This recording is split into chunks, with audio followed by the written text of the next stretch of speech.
standing room only. Maybe in the spirit of also respecting our elders, if there are folks who need a chair, who may be older than you, maybe we would ask the younger folks to maybe grab a chair from around the cubicles and pull it up, or also, just we can have a standing room as well. But welcome everybody. It is so fantastic to see you all here. This truly is a community college event where we have community and college students. So I want to welcome you to this space. This building that you are in is the Multicultural Center. It houses the Intercultural and International Studies Division, which is also the home base to De Anza's Ethnic Studies program. And we are proud to say De Anza's Ethnic Studies program has been in existence since 1969, when we offered our first ethnic studies classes here. The following quarter, in 1970, we offered the first Asian American Studies class at De Anza, and we've had them ever since. We have our own autonomous department, which is a terrific thing. And so today is a celebration of Heritage Month, but I also do want to say that our Ethnic Studies program at De Anza celebrates the histories, the culture making, and the peoples of our communities beyond just this month. We do it year-round, and we do it in the classroom and beyond, and this is a great illustration of that. Let me say a few other things. I want to also recognize who's here beyond just this space. So we have students from a particular class, an Asian American Studies class here. If you're a student in ASAM 11, which is Asian Americans and Racism, can you just wave your hand or put it up so folks can see? Yeah, great. We also have college faculty and staff here from De Anza. If you are part of that, you want to raise your hand? Great. From the Child Development Center, from Film and TV departments, and of course from the IIS division. We also have lots of partners today, and maybe we'll get some recognition of members or affiliated folks from these organizations. So CATS, Contemporary Asian Theater Scene, anyone here from that? Yeah, terrific. How about APASA from the Asian Pacific American Staff Association? I'm a part of that, actually. So these are employees at De Anza. How about the Japanese American Museum of San Jose? Yay! And some people are wearing two hats. They're also part of San Jose State University's Asian American Studies program as well. And then anyone here from San Jose, Nikkei Resistors? Yay! And then we also have a courtesy of the Social Science and Humanities Division lunch. So if you haven't had lunch, please help yourself. There's more than enough for everybody. You can grab a plate and grab a seat and enjoy the event that way as well. So come on in. Hi, LaDonna's here. Hey, LaDonna. I think we've got a seat saved for you. I want to also say that today's presentation is a special one. It's entitled History Making, a Retrospective of Cruisin J-Town with filmmaker Duane Kubo, who we are all here to celebrate and honor. Duane's film, Cruisin J-Town, was made in 1975, and many of you know, or you do know now, in 2023, which was last year, Cruisin J-Town was selected by the Library of Congress to be entered into the National Film Registry. An incredible honor. So we are here to celebrate Duane's journey with that film today and to celebrate this honor. The other thing that makes this event special is that Duane is part of the De Anza family. So even though he's a free filmmaker, freelance and independent filmmaker now, he was once part of the De Anza family, and because of that always is. But when I came here to teach in 2001, Duane was my dean. He was the dean of the Intercultural and International Studies Division, which this building houses. Prior to that, he was also the dean of the Creative Arts Division here, and I believe in 1985 you came here as a producer in the television center here. So yeah. So part of what is so special today is both the honor that Duane has received through the Library of Congress, but also to welcome you back and to celebrate you with so many friends and new acquaintances and students here for your work all this time. I want to also say a little bit more about Duane's official bio. Since we are here to honor him, I think we will, give due to the whole lineup of things that he has done over the years. So if you will indulge, and I think this will be especially interesting for students, for those of you who are aspiring filmmakers, if you are aspiring artists, if you're aspiring advocate for the community, or a long time someone who wants to be active and encourage other people to be active. So Duane is one of the founders of Visual Communications of Los Angeles. It's the well-respected Asian American media group known for documenting the Asian American movement and producing the first films of the Asian American experience. He is a graduate of the Ethno-Communications program at UCLA's Film School. And of course, he's the director of Cruisin J-Town, the acclaimed documentary about the Asian American band Hiroshima that we'll see today. He's also the producer and co-director of Hitohata, Raise the Banner. It was the first feature-length narrative film of the Japanese American Issei experience. And Duane cites his experience with GIDRA, the Asian American monthly publication, and the Asian American Studies Center at UCLA as main influences in developing his worldview, in addition to growing up with the many activities of San Jose's Japantown, which many of you are here kind of representing today. So moving back to his hometown of San Jose, Duane became the dean of IIS. And upon retiring from Anza College in 2010, is that right? Duane created J-Town Community TV, a YouTube channel that features news, views, history, and culture of San Jose's historic Japantown and the community beyond. At the same time, noticing the lack of programming for Silicon Valley's fastest growing population, Asian Americans and Pacific Islanders, he co-founded the Silicon Valley Asian Pacific Film Fest and invited filmmakers and media artists to the South Bay to feature their work. And Duane received the Image Hero Award from CAT's Contemporary Asian Theater Scene last year. So we are certainly honored and privileged to have Duane come today. Just a practical note, this event is being recorded by the organization that he founded, J-Town Community TV.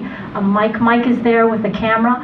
So if you choose or not to want to appear on the recording, you can find yourself a little bit more, maybe position yourselves a little bit off camera. But for the rest of you, just to let you know that the recording is happening for documentation purposes, and it will be accessible to community members on J-Town Community TV. So I think with that, I just want to say a word about the format. So Duane has he's going to screen for us Cruisin J-Town, but also offer a bit of context for that, maybe share a little bit about kind of his personal journey with the film. After the screening of the film, the fabulous Jamie D, who is an intern with our Asian American Studies Vibrant Communities program, is going to have a Q&A and open up to you all for questions from the floor, but also she's got some questions and she'll be in conversation with Duane.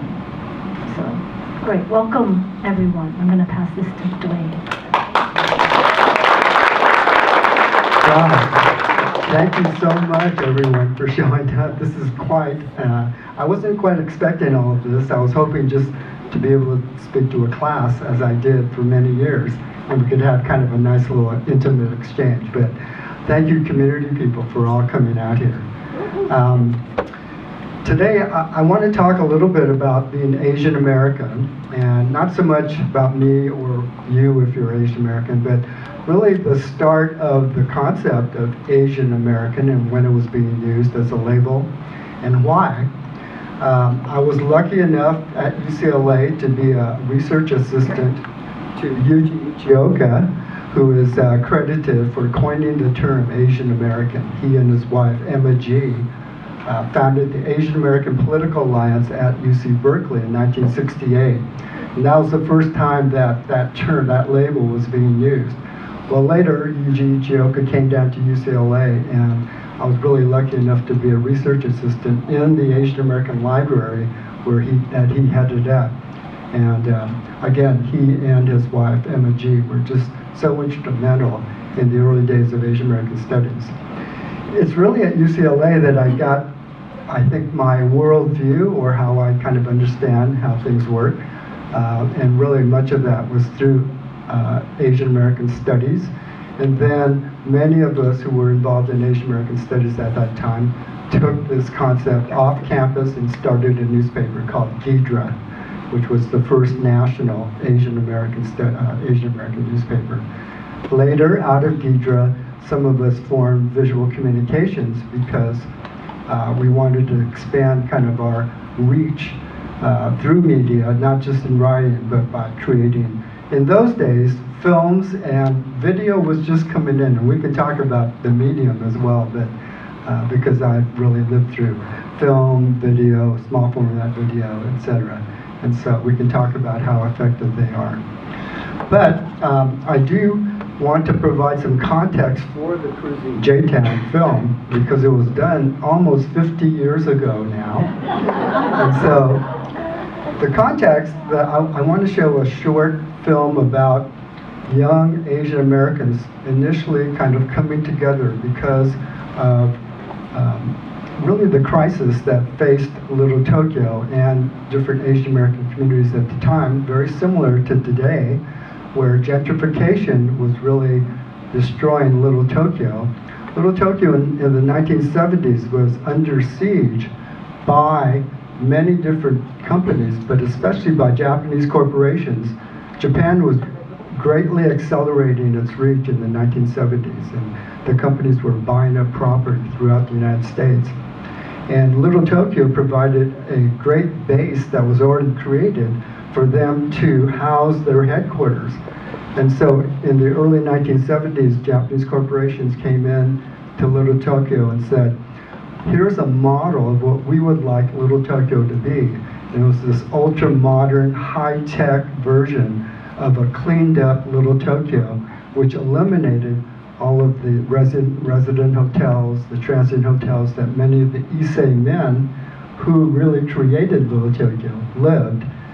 They lived alone as bachelors because, as we know, the 1924 Immigration Act really prevented more people from coming, and so they lived out the rest of their lives here as bachelors in single-room tenant hotels in Little Tokyo. So again, Japan wanted to come in, create this high-tech environment that was cleaned up and could be a showcase for Japanese companies in the 70s. And so this first film is about young Asian Americans coming back to Little Tokyo to defend what they saw as their home and their culture.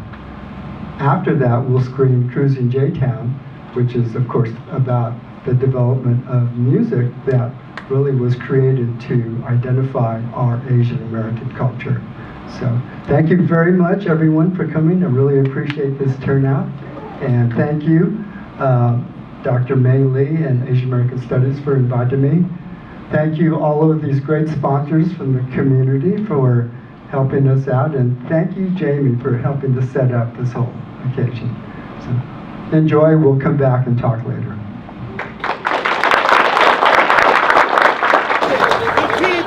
United will never be defeated. The people united will never be defeated. The people united will never be defeated. The people united will never be defeated. The people united will never be defeated. The people united will never be.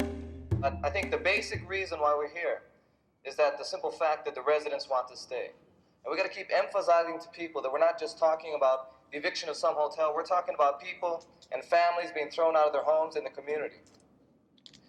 Now, the evictions mean a real concrete step towards the destruction of Little Tokyo.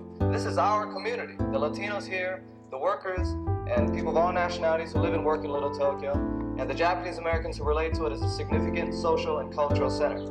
And today, in this whole campaign to stop the evictions, is part of a stand that we're going to take to make our community what we want it to be, not what big business in the city has in mind for it. And we're going to expose the kind of tactics the CRA has been using to try and get rid of the Sun Hotel residents, letting the conditions in the hotel become unlivable and harassing the tenants by threatening to bring immigration officials down.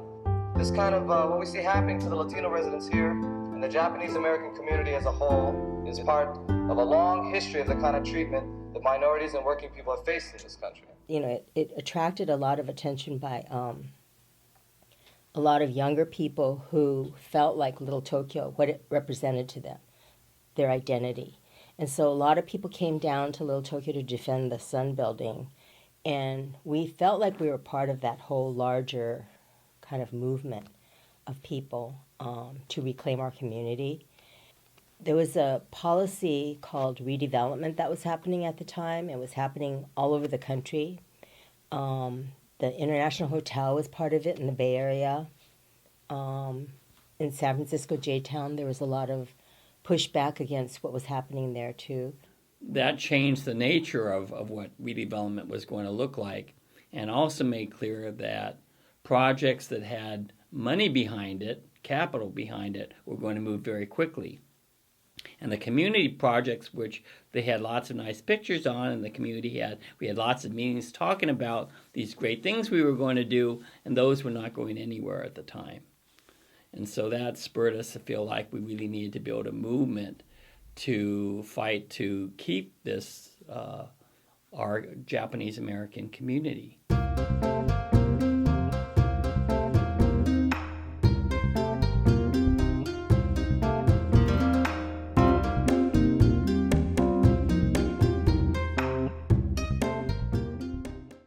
And then Dean told me that his Auntie Fumi, whom I knew really well because I used to go over his house.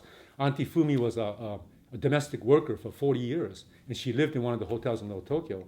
So he tells me, Auntie Fumi's going to be moved out because of redevelopment. And then it became like personal. It was no longer like some political thing. It became like a personal issue. So it's like, fuck, what am I going to do with myself, And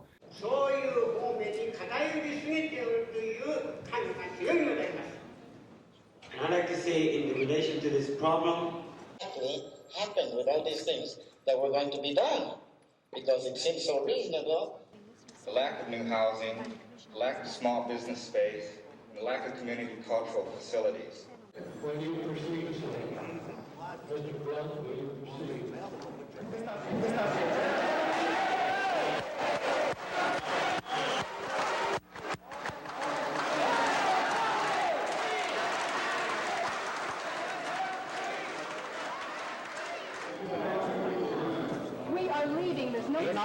That's right. Your badge number. 3 of them. That's right. Take the badge number. 3 under arrest.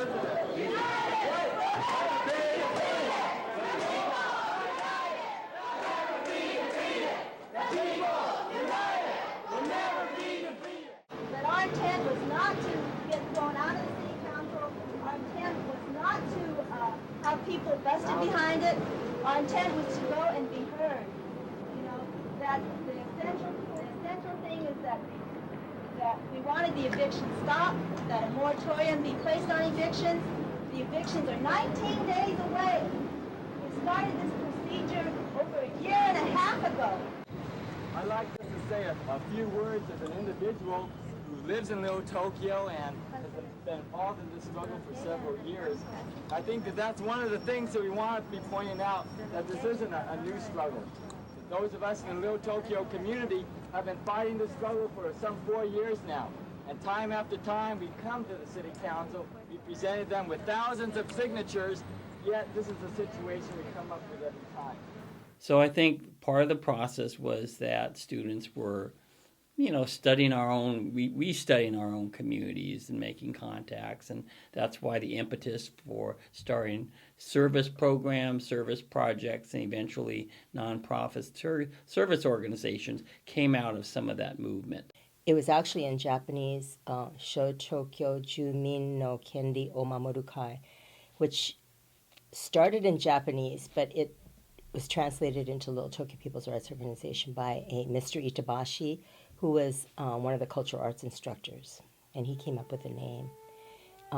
He and his wife, who was also very active, were really important leaders in that movement and really helped to reach out to a lot of the Japanese-speaking people who were in the building, especially the cultural arts instructors. Well, many of us activists were younger then. Okay, we had more energy and more time. Many had not settled into careers in the way that people eventually had to.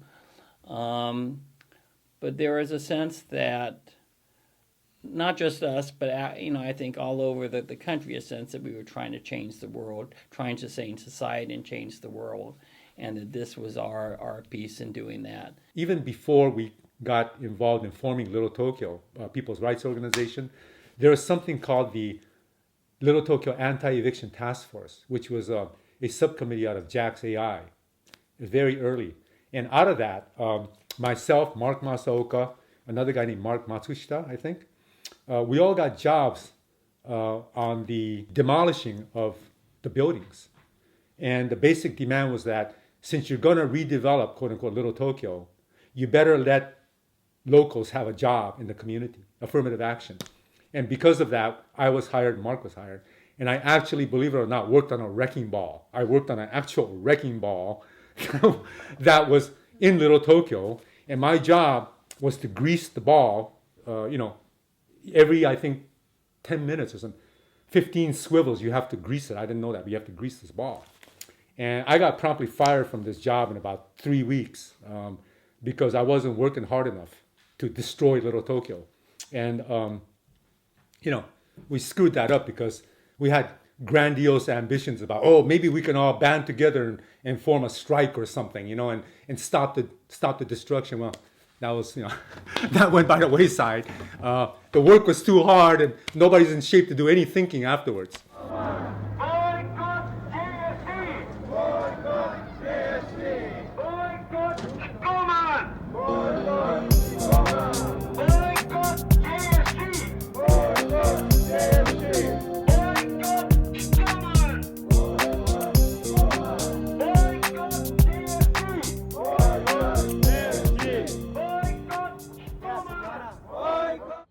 My name is David Monka, and I'm with Japan Food Corporation, Local Union 630's Coordinating Committee.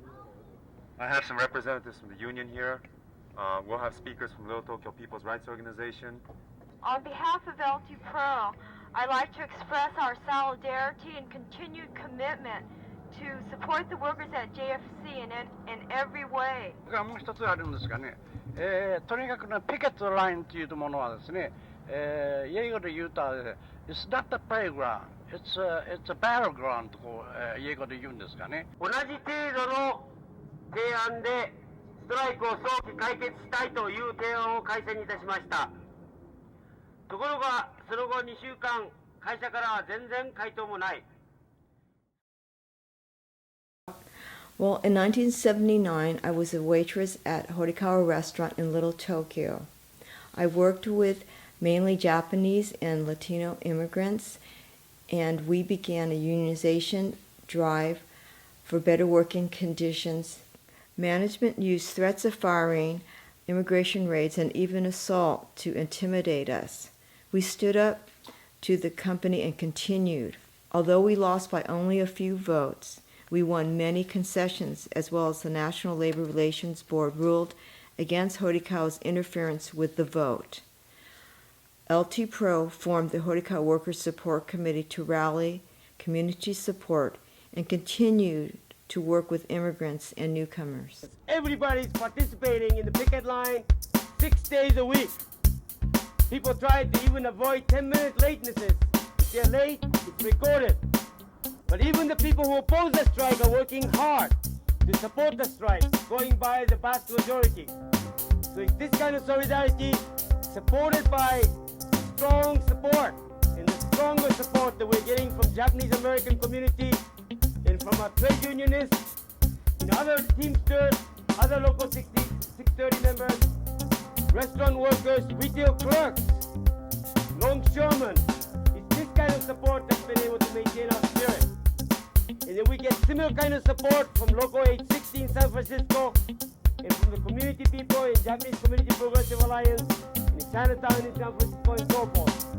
So with this kind of support, we're confident that we're going to be able to persist and close the gap, $2-3 an hour gap between us and the other Teamsters.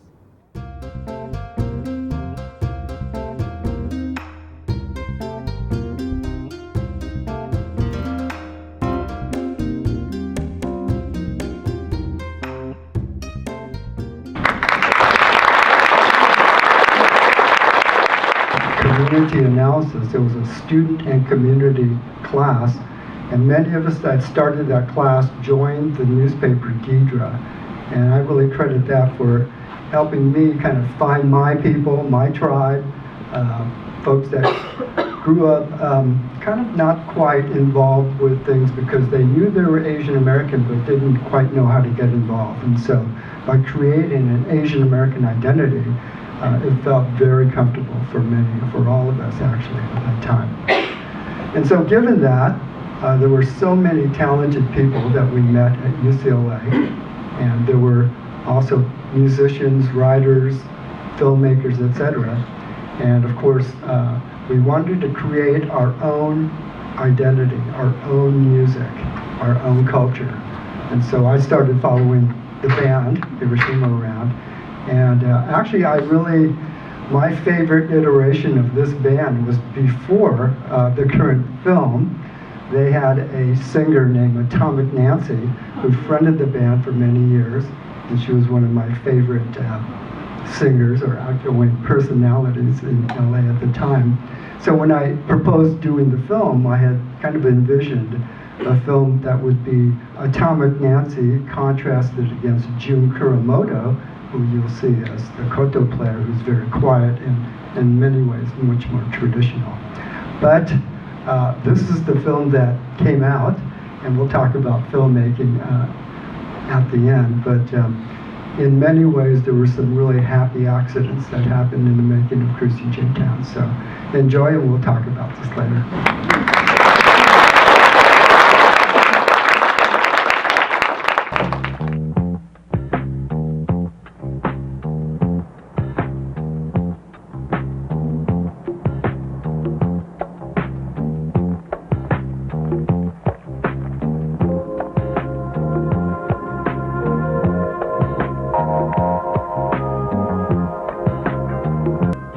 I look in the mirror, I'm traditional Japanese looking. I mean, I got slanted eyes, the black hair, right? So every day I look, it's Japanese, but then yet on the other hand, I'm Japanese American. I can relate more to a black or a Chicano here in the United States than I can to a person from Japan. So that's why, creating an Asian American thing that I could feel comfortable with, I think is pretty important.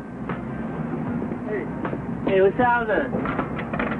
Working here in the bookstore, it's in an atmosphere where I'm in contact with our history here in the United States. And it started to dawn on me that music was another expression that I could possibly use to get into as far as an Asian American identity type thing.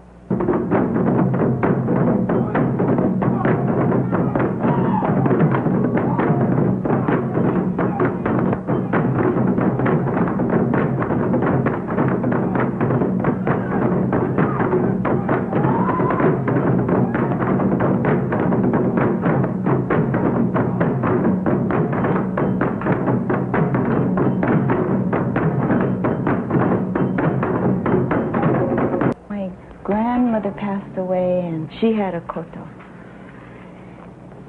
And funny thing, no one that's my father's side, no one on my father's side wanted a koto. They all wanted the piano.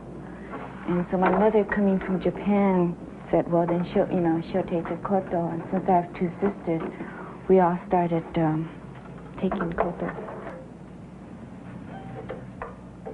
I think it's a reflection of my personal search.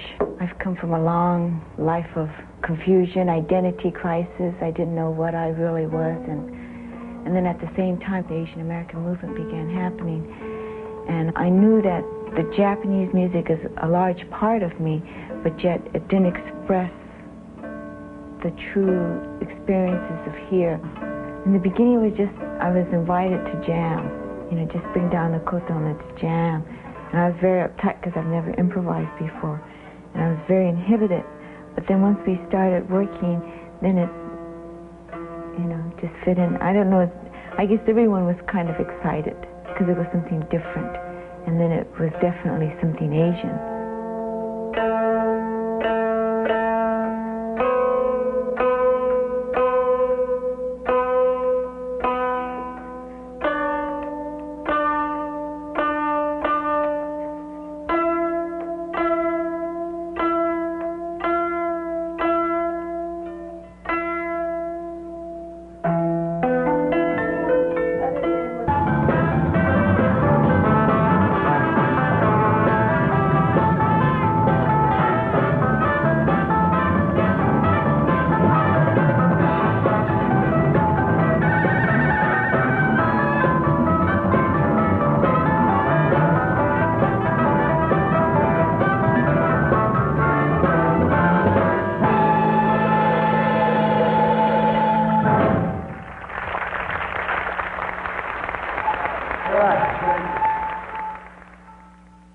the thing that's really gratifying is we'll play concerts and like Chicanos or whites, blacks come up to us afterwards, and Native Americans, whoever, and they come up and they say, you know, I was really glad to see you because it really changed my perspective of who and what Asian American people really are. You know, that, you know, I feel like I can relate to you now. And before it was just a bunch of stereotypes that were running through my mind, and, you know, I could never get next to any Asian American brothers and sisters. But now, it's different. Now that I see you and I see what you're trying to say, you know, I feel like this with you. And that's, that makes it all worthwhile.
So, thank you very much. 50 years ago.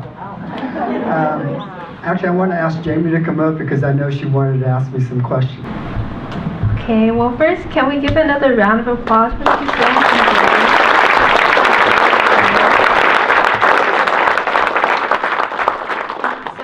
I'll first open up with a question of my own, but then if anyone does have any questions, and if there's more audience questions, we can definitely get to those afterwards. But the first question I had, Duane, was just, so in 2023, Cruisin J-Town, the second film, was selected by the National Film Registry of the Library of Congress for being historically, culturally, or aesthetically significant for the preservation for the collection of the United States. So, in your own words, what about that film was historically, culturally, or aesthetically significant? That's a great question, Jamie. Let's see. Well, so I think you can tell this was really the beginning of that Asian American concept that I was talking about. It's really, Hiroshima was one of the first groups to kind of outwardly say they're creating Asian American music. You may not know that for Jun Kuramoto, that was really the first time that a Japanese koto was used in an electronic sense in an American band. I remember when Jun and Dan were at the Ghidra office and someone brought in a guitar pickup to stick inside the koto, and we had Jun kind of work on some notes, and right away Dan could see that, oh, this is going to be part of our band. So that was really the start of that type of music, Japanese music, in an American context. In the opening, the taiko player Johnny Mori, I have to say that the pan shot from right to left in front of Senshin Buddhist Church was one of the first, probably the second time that Kinata Taiko played. And boy, some of the legends of American taiko are in that. We have taiko royalty here today, so they'll know. But PJ and Roy are here. But that was really an amazing group. That shot right to left showed the Kinata Taiko group up front. There's Johnny Mori, George Abe, Christian Mashita, Mei Wang, etc. But Mosco Dani, who was really credited for starting that group down in LA. And then when we're panning right to left, you have people like Kenny Endo, the great Kenny Endo, who was playing his very, very first, that was his first attempt to play taiko, of all things. He told me this last week, because I saw him in Hawaii. But Russell Baba, Clark Nakashita, Ronnie Masuda, I mean, these are all, this is where American taiko, after, of course, Seiji Tanaka in San Francisco, this is where American taiko really spread out all over. So they had a lot to do with it. Tom Karai was part of that group who started his own group. Also, I would have to say that this was really the start of our Asian American filmmaking and our Asian American identity in many ways, because we started to actually document it and make it real. We had been talking about this, and of course Ghidra, the newspaper, had been around for a couple of years, but we finally started to document this on film so that it would be preserved forever. So that was part of, I think, the innovation of it. Thank you for that. Did anyone have any other questions that they wanted to open, or any comments for Duane? I can bring the microphone to anyone. You could just yell it out. Yeah, that too. Yes. How did you choose the various instruments to put it together? It had nothing to do with me. We just captured what was going on. I was like a fanboy of the band, following them around. I listened to a lot of music in college. I mean, I grew up there in the Bay Area, really in the heyday of the hate and the music scene in San Francisco. So I would go up to the city a lot to watch bands play. And so when I went down to LA, it was pretty natural for me to kind of, well, really through Ghidra, because Ghidra attracted many writers, musicians, filmmakers, people in the community. It was really a creative kind of, melting pot, you might say, of ideas about Asian Americans. And so it wasn't hard to figure out that we wanted to do a film about the band. We were all kind of hanging out together. And like I said, I was kind of a fanboy. I would actually follow them around and shoot different parts of their concerts. And I was really attracted to their former lead singer, like I said, Atomic Nancy, who was kind of one of a kind.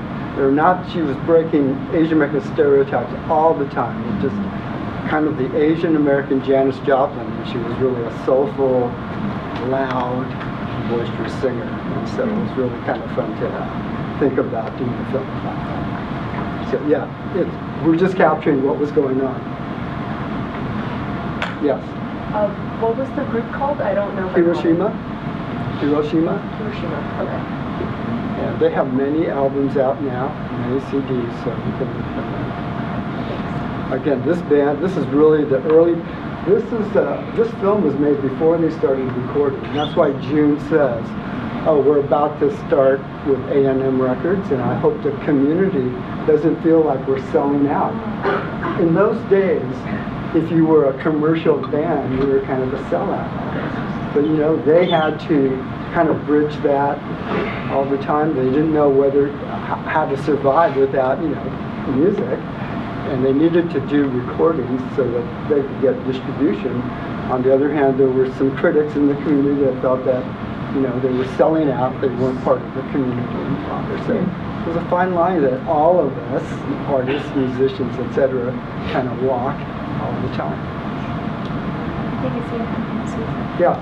Duane, could you talk about the equipment and process of making that film in comparison to what people do now, just do video?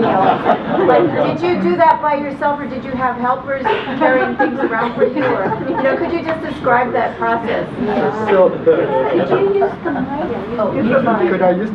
So film is a very collaborative medium. I mean, we probably had 25 people helping us at times, but on the other hand, yes, visual communications was a collective of people, and there were 5 of us that worked on each other's films and crewed for each other, shot film for each other, edited films, etc.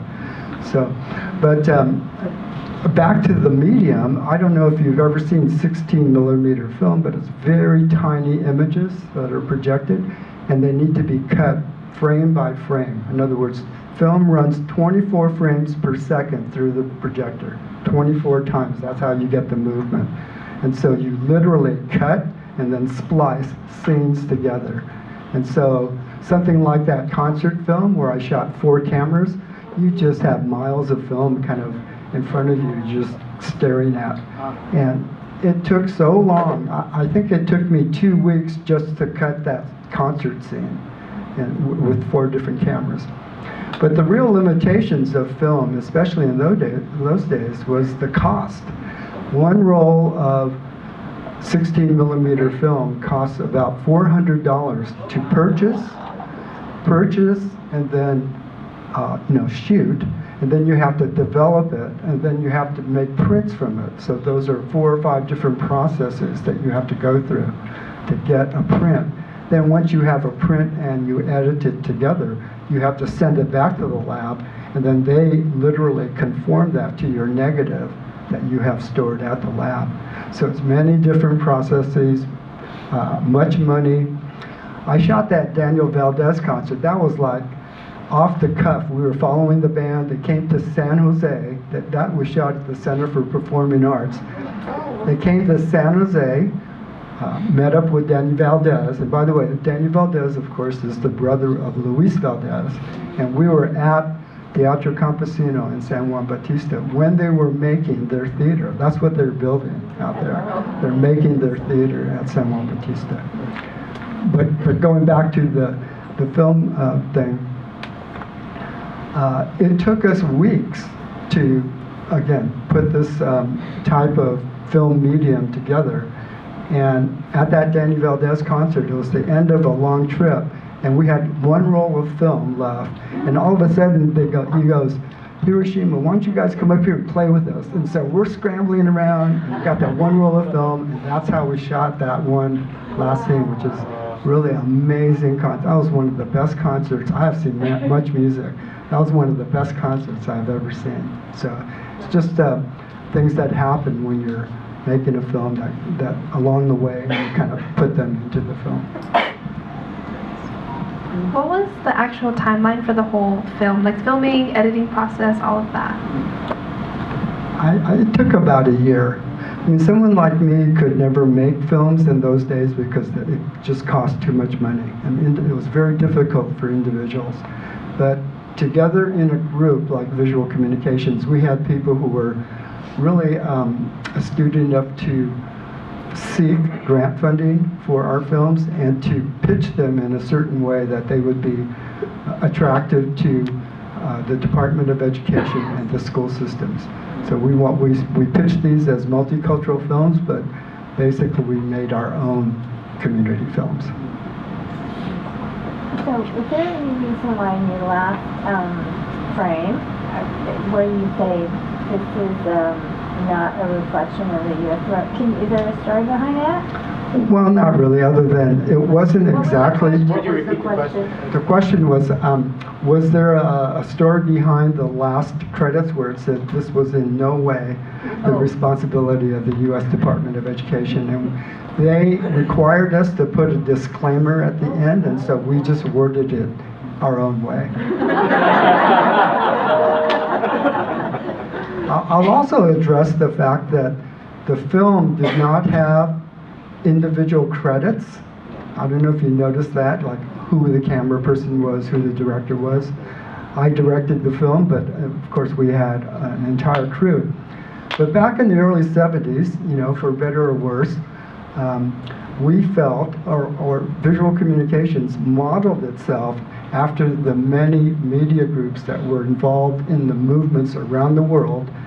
In particular, there was a group called Cine Acción from Colombia in South America, and it was a really vibrant media group that went around capturing all of the people's struggles throughout Colombia, and they would put them on the air, and again, this was filmed, show them in little movie theaters, and they would all be a collective. They wouldn't be individually recognized because, again, the police would come after them, but they would be recognized as a collective and that they would be known for their work. And so VC kind of modeled ourselves after that type of work. That is, we didn't feel that any one of us was that important, but as a group, we were doing important work. Yvonne. So when I work with our students and they might watch a film like this, we have some young people in the audience, they might think like, well, that was back then, right? Like, this is cool, but it was back then. Any lessons that you might think for our students in the audience now, or just for young people these days? Well, I don't know. I've been watching this film quite a bit lately, and it, for me, still holds up pretty well. I don't know how it is for you. I just showed Hito Hata Raise the Banner recently, too, and that film really holds up because the issues are very similar. We're still trying to create community. We're still trying to create better for our identity overall. We're all still struggling against, we still have many things challenges our communities still face. The gentrification that Hito Hata was a part of it is still part of the Little Tokyo community today. We have many talented people making music and other creative endeavors in our community speaking for us, and I think that continues on. So in many ways, it's just a continuation of our struggle here in America to really come into our own. Roy? Yeah, more for a comment, Duane, but first, thank you. This is 50 years of work. I think that's one of the notes is that it's taken 50 years to recognize this to the larger public. So thank you for the perseverance and just hanging in there.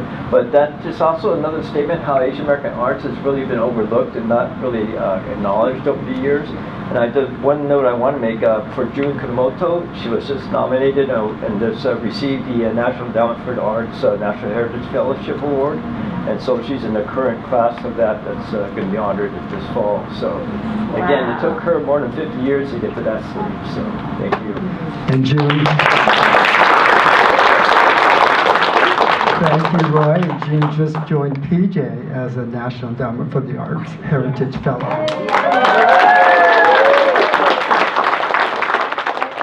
To piggyback Roy's comment, and that it takes a lot of time and effort, and just going the long line of even for June to be recognized under being a folk traditional artist heritage fellow, because even the government would not consider that that's not traditional. Mm-hmm. And it took that, I mean, this is what's really great, that there are milestones happening now that we are being recognized for what we do.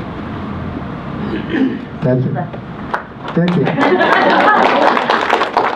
It's a bicycle built for three. I'm a strong advocate of film. I'm a strong advocate of any of the mediums that tell our story.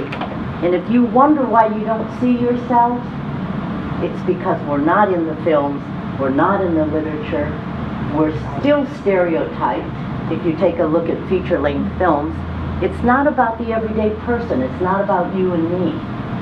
And so when we say 50 years and there's this huge gap and you don't see the multitudes of voices through the mediums and through literature, you have to ask yourselves why. Why are we not represented in books, in movies, documentaries, TV? We have more channels than we've ever had in our lives. Where are the stories about our neighborhood and our people? And so please, if you have this much of you and you have a creative spark in you, join, become a filmmaker. I view so many films for the Silicon Valley Film Festival. I'm beginning to see females for the first time in large numbers. And guess what? You change the topics that we begin to see in film. They're talking about motherhood. Should I become, should I not? I've never seen so many films.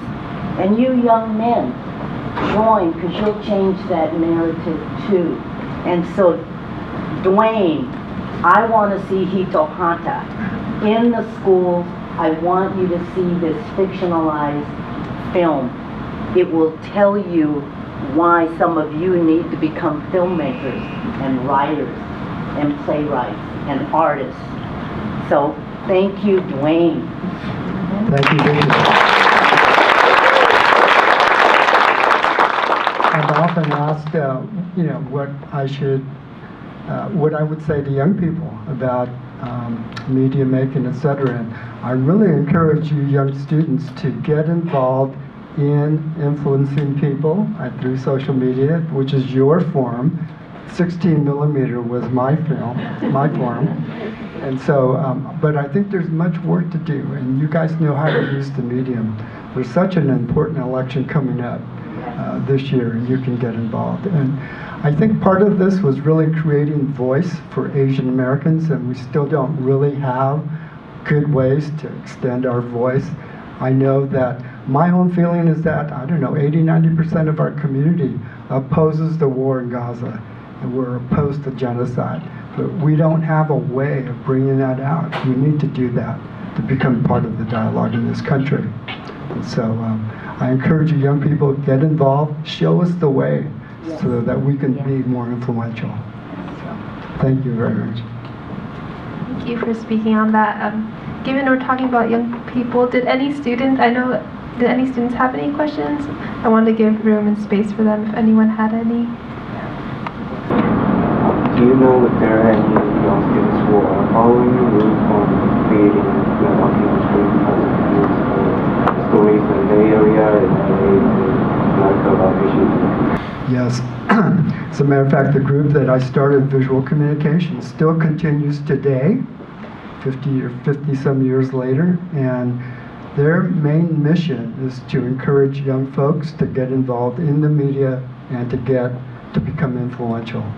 I just came from Hawaii, as I said, where I screened Hitohata, but at the same time, Visual Communications screened the work of their Pacifica Poly cohort, which is Pacifica and Polynesian filmmakers, for the first time getting together in Hawaii, and they screened their work.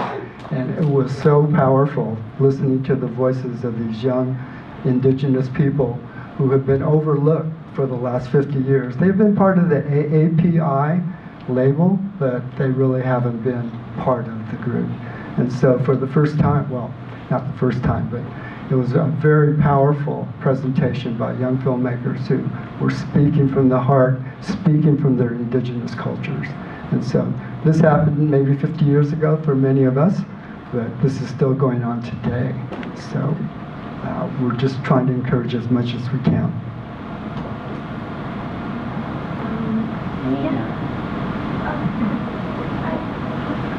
Hi, Nina.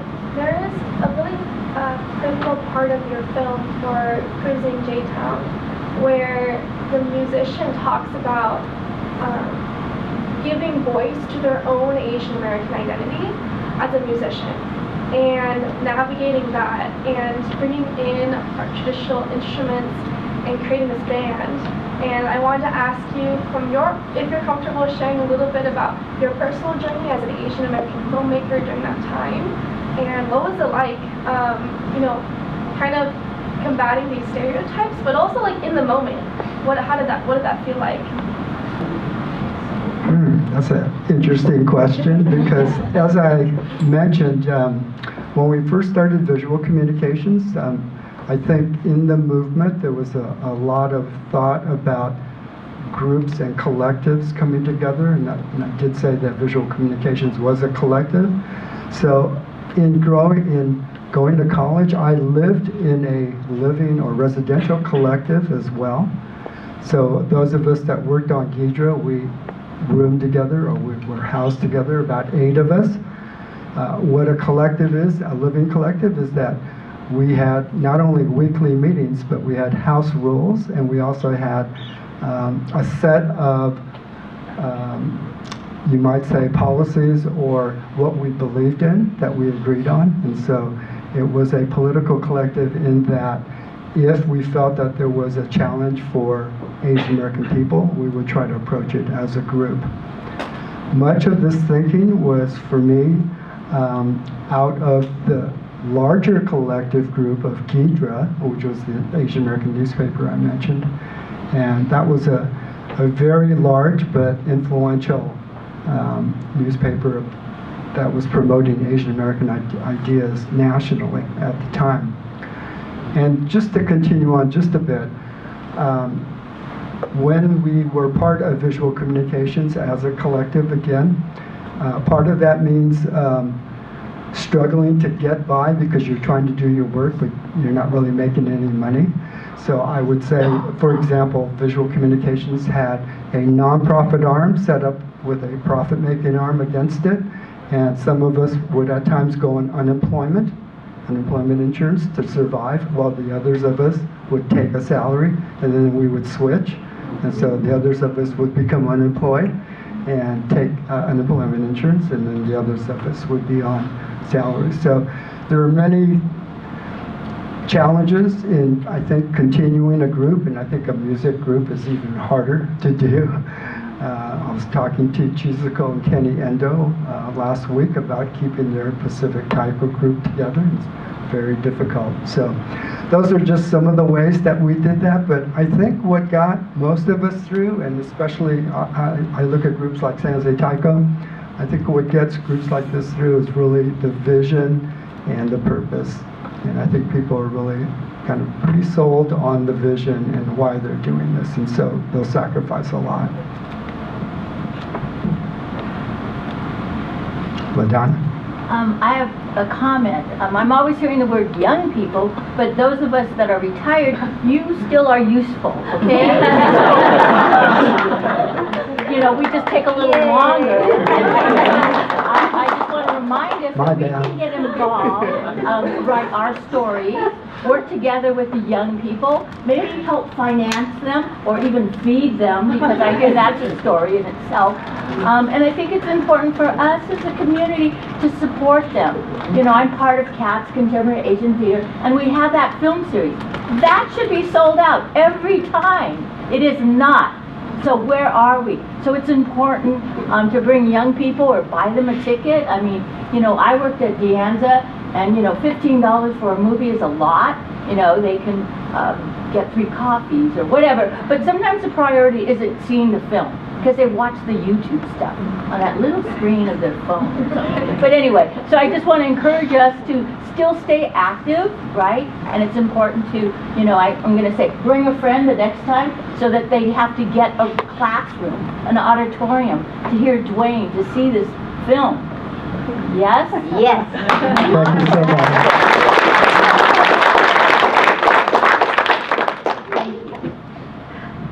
Tom? Yeah, I have a question for you, Duane. It's about other part of your life. Don't worry, it's not about your younger days. Oh. but I was wondering what kind of thoughts you have for people who are, there's a whole new generation going into Asian American studies, ethnic studies, whatever you want to call it, intercultural studies. And I got to work with you when you were at Anza. So not only are you a great filmmaker, and you've gone through all these other things in your life, but you taught here, and you also became an administrator, a dean here. And I remember you explaining all of these awful things and all these battles you were having to keep ethnic studies, Asian American studies going. But I realized there's a whole new generation of faculty and people going into this field. It's very different. What kind of advice or things do you want to tell people about? Like you were talking about how, as an artist, and when you were starting out, how you had to do all these interesting things, find people to raise money, find people to do all the things just to keep going. So now in higher education, we're seeing a lot of the same things, and you had to do all these battles with the people who ran these institutions. So what is your impressions of what's happening now, and what kinds of things would you like to tell people who are becoming Asian American Studies professors, or running programs and or trying to figure out if they can stay in that field? What do you see? Boy, that's a big question, Tom. I would say, first of all, find some allies like myself. I found Christina Espinosa-Peep, who is the interim president of Anza College, who's here. How you doing? Thank you so much for coming. People like that will make it much easier for you to do your work here. And so find your allies and work with them. You have to articulate that vision to bring people together. And I feel like at Ghidra we had really good, smart people who could do that. I went into film because I didn't feel like I could write on the level that many Ghidra writers were writing. They were just so good at what they were doing. And so I wanted to contribute to this Asian American thing. And so I started taking still photographs, which was part of my background. That led me to going into more motion pictures. Boy, what else? For me, it took going to the Los Angeles Japanese American community to kind of understand.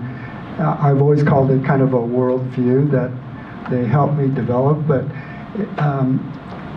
I think because the contrasts in Little Tokyo were so stark, I said that Japanese corporations were coming in, they were trying to develop this ultra-modern kind of high-tech Tokyo scene, and really the people that were in Little Tokyo were the people who were left there in the hotel rooms, et cetera, et cetera. So you could see the class difference right away in what was going on, and so it wasn't hard to align yourself with those that were more oppressed, who didn't have skills, who were being denied. In fact, let me point out how my group started, Visual Communications. When evictions were happening in Little Tokyo, we would go to the Community Redevelopment Agency meetings in the afternoon and videotape the meeting. And then we would take that tape and bring it back to the hotel where the residents were staying, bring in the TV, bring in the video recorder, set up the chairs, and then show them the meeting that was affecting their lives. They held the meetings at 2 o'clock on a weekday where most people work. So they didn't have any input into their futures.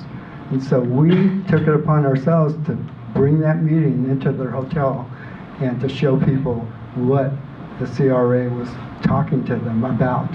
And they could get the attitude from the administrators of the CRA, kind of treating them as, property, or as, not people, but just as parts of a property. Anything else? Well, so that influenced you in how you approached doing Asian American studies here. I think that's what you're getting at. Yeah. Yes. And then, of course, I kind of come out of the UCLA Asian American Studies scene. Students have to know we had to fight for Asian American Studies. I sat in Chancellor Charles Young's office for 3 days once as part of a group demanding ethnic studies at UCLA. And so that's how ethnic studies was won throughout the country, but especially at UCLA, because I know that scene. And it is something that people had demanded, fought for, and again, had to struggle to maintain over all these years. And so I think you guys, the students here, the not young people, but all of you, are so lucky to have ethnic studies, Asian American studies since 1969. And so you need to continue to support that. And I'll say this to everybody here, to piggyback on what others have said, that we are the ones, we're the community, we're the ones that have to support Asian American media, Asian American studies, early and often, because no one else is going to do this. We need to get out there and create, for example, for all these films and plays and other creative works, we need to help create the buzz that will then help it go into the mainstream. But it's our responsibility to do that. So anyway, I'll leave you with that.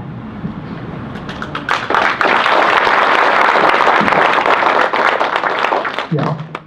So I just want to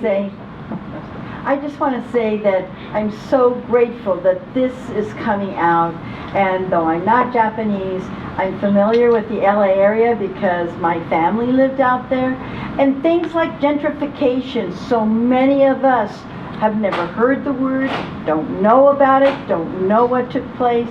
I'm part of the Latino Association, the Latinx group here at the Anza, and there was a group that was developed called the Latino Community College Women's Group, and that group taught me so much because I had no idea of the similar stories for the Latino people that they endured and what they went through. And the same thing happened. People don't know about Dodger Stadium in Los Angeles, and that the Mexican people were displaced and kicked out of their homes so that Dodger Stadium could be built in Chavez Ravine. Similar things happened here in our area. Many of you don't know, the city of Santa Clara at one time had a downtown that was similar to Los Gatos. We had a movie theater, we had a community, and then people come in with ideas about, they think they're improving, but they get these grandiose ideas about tearing down and building something else. And thank God you intervened and prevented that from happening, and were able to preserve Little Tokyo and other areas. But Santa Clara is a good example because I grew up in that area when that existed, and they traded it all in for a strip mall with a brown ball in the middle of it that makes no sense. But they're fighting now to bring it back. The city of Santa Clara has a restoration project in trying to rebuild the downtown. So thank you for doing that and creating an awareness for those of us who didn't know. Thank you. Rachel. I have a personal question about you. Sure. Those of us who came out of the incarceration experience had to find practical careers. So what motivated you to go into something like film and... So when I first told my parents that I'm going to go to the film school, boy, they didn't understand it at all because I told them that I was going to become a dentist. What a safe Asian American career. But after I told them I'm transferring to the film school, I will tell you that after I shot Hito Hata Raise the Banner, we had a great showing here at Foothill College for the Northern California premiere, and my mother worked on that for weeks. So it was really gratifying to see that they kind of came around and they supported my work after a while. But you're right, it was very difficult, and I used to say this to my students in the classes. I know your parents want you to go, to that STEM career, et cetera, but you might consider writing, music, filmmaking, some creative endeavor that would really bring out your family's experience. And in many ways, I think it helped some of the students write their family histories because they started thinking about what it meant to them living in this country. Oh, in the back? Hi, I'm Duane, and I'm actually a film student here at the Anza. Good. I just wanted to say thank you for being here and allowing everyone to just listen to this. Because I feel like for me, I've always been thinking as a aspiring screenwriter. I've been thinking about what kind of stories I want to tell, and I think being a part of these Asian American events that are happening at the Anza, I'm so grateful that I can host them. I'm starting to get an idea of what kind of stories I want to tell and what needs to be told in our community. And I just want to say thank you for just being here. Great, thank you so much. I just wanted to say that before the screening, I met Ron and Lucretia Lee, and they told me that their daughter was in my class in the 90s or something, but that class turned her life around, and so that was boy, you made my day. So thank you very much. That's Asian American Studies, Dr. Mae Lee. Thank you so much, everyone, for coming out. I'm really overwhelmed by the turnout by the community, and I really appreciate the students coming as well. So thank you, Dr. Mae Lee. Thank you, Jamie. Thank you all.